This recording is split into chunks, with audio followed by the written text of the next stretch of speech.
प्यारे बच्चों आदाब। उम्मीद है आप सब ठीक होंगे।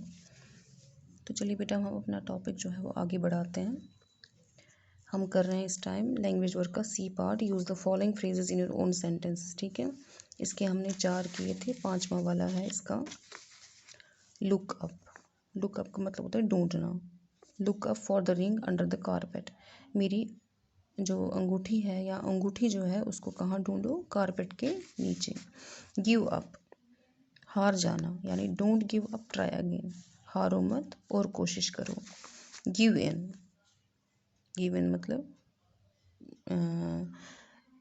सरेंडर करना, ये भी एक किस्म का हार जाना ही, यानी किसी के सामने सर झुकाना। The enemies were force to give in, दुश्मन को मजबूर हो गया किसके लिए? सिर झुकाने के लिए, हमारे सामने आने के लिए। गिव वे, टूट जाना, कोलैप्स हो जाना।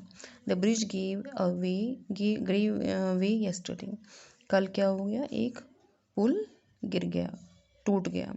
गिव अवे, बांट देना सबको। He began to give away everything, वो उसने शुरू किया है अपना सब कुछ लोगों को बांटने का। हेल्प आउट, निकालने की कोशिश करना, किसी मसले से, किसी मुसीबत से निकालने की कोशिश करना। He was simply trying to help out his friend, वो सिर्फ यही कोशिश कर रहा था कि वो अपने फ्रेंड को इस प्रॉब्लम से बाहर निकाले। एट लीस्ट, कम से कम, कम से कम।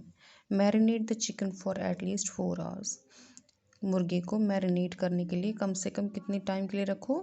4 घंटे के लिए। डिस्टिंग्विश फ्रॉम, फ़र्क रखना, फ़र्क देखना कि इसमें एक चीज़ में और दूसरी चीज़ में क्या फ़र्क है। It is difficult to distinguish between these 2 sentences, इन 2 सेंटेंसेस में मुझे फ़र्क नहीं लग रहा है।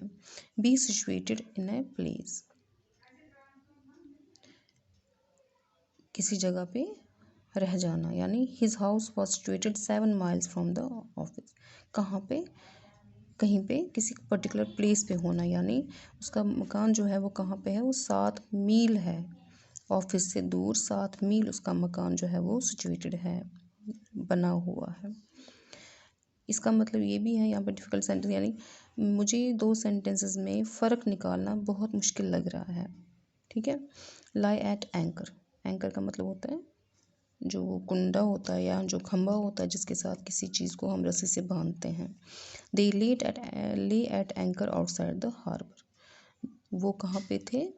हार्बर, जहाँ पे हम समुद्री जहाज़ रखते हैं, वहाँ उसके बाहर वो एंकर के साथ बंधे हुए थे। ठीक है, ये हो गया हमारा ये कंप्लीट।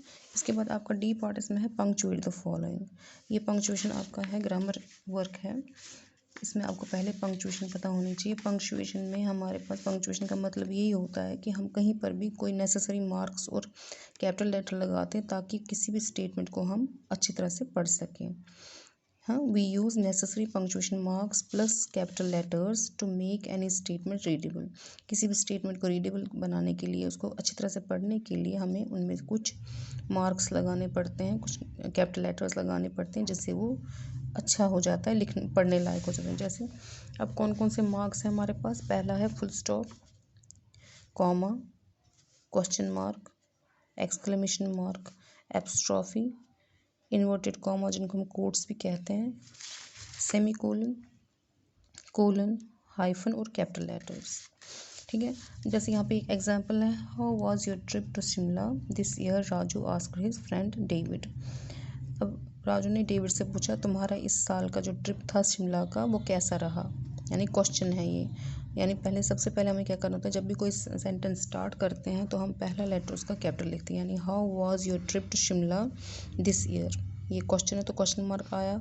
अब बोल कौन रहा है? ये राजू बोल रहा है, यानी जो कोई ख़ास इंसान कोई वर्ड्स बोले तो उनको हम इन्वर्टेड कॉमास में रखते हैं, इसलिए हमने इनको इन्वर्टेड कॉमास में रखा क्योंकि ये इसने बोले हैं, राजू ने बोले। किसको बोले? डेविड ने। दोनों प्रॉपर नाउन से, इसलिए आर कैपिटल आया और डी कैपिटल आया।